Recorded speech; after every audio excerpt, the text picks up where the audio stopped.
2026 சட்டமன்ற தேர்தலுக்கு முன்பாக இன்னும் ஒரு மார்ச்சில் வரலாம், பிப்ரவரியில் ஃபீவர் வந்துடும்.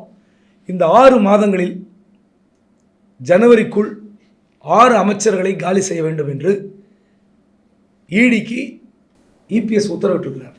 ஈடிக்கு இபிஎஸ் உத்தரவிட முடியுமா? உங்களை அப்படி கேட்டோன்னே ஒரு ஷாக் வருது இல்லை? எல்லாரும் அது எப்படி ஈடிக்கு வந்து இபிஎஸ் உத்தரவு போட முடியும்? உண்மையிலே முடியாது. ஆனால் உத்தரவு போட்டிருக்கார். அதுதான் நுட்பமான அதில் நம்ம பார்க்க வேண்டிய விஷயம். நான் அதை எப்படின்னு சொல்கிறேன். முதல்ல இந்த ஈடி விவகாரத்துக்கு வந்துடும். எத்தனையோ விவகாரங்களில் ஈடி வந்து பல்ப் வாங்கியிருக்கு. பல்ப் இருந்துன்னா அவமானப்பட்டு கொண்டே இருக்கிறது. ஆனாலும் ஈடி வந்து எப்படிலாம் செயல்படுகிறது, பாஜக பேச்சை கேட்டுக்கொண்டு அவங்க சொல்கிறத வேறு வழி இல்லாமல் இறங்கி அவமானப்பட்டு கொண்டிருக்கிறார்கள் பாவம் அந்த அதிகாரிகள். நீங்கள் திமுகவை எப்படியாவது கார்னர் செய்ய வேண்டும், திமுக கதற வேண்டும், அல்லது செயல்படாமல் தவிக்க வேண்டும். இதுதான் பாஜகவுடைய அஜெண்டா.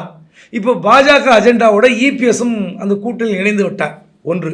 இரண்டாவது, நீங்கள் ஜாஃபர் சாதிக்னு ஒரு பெயர் ஞாபகம் இருக்கும்.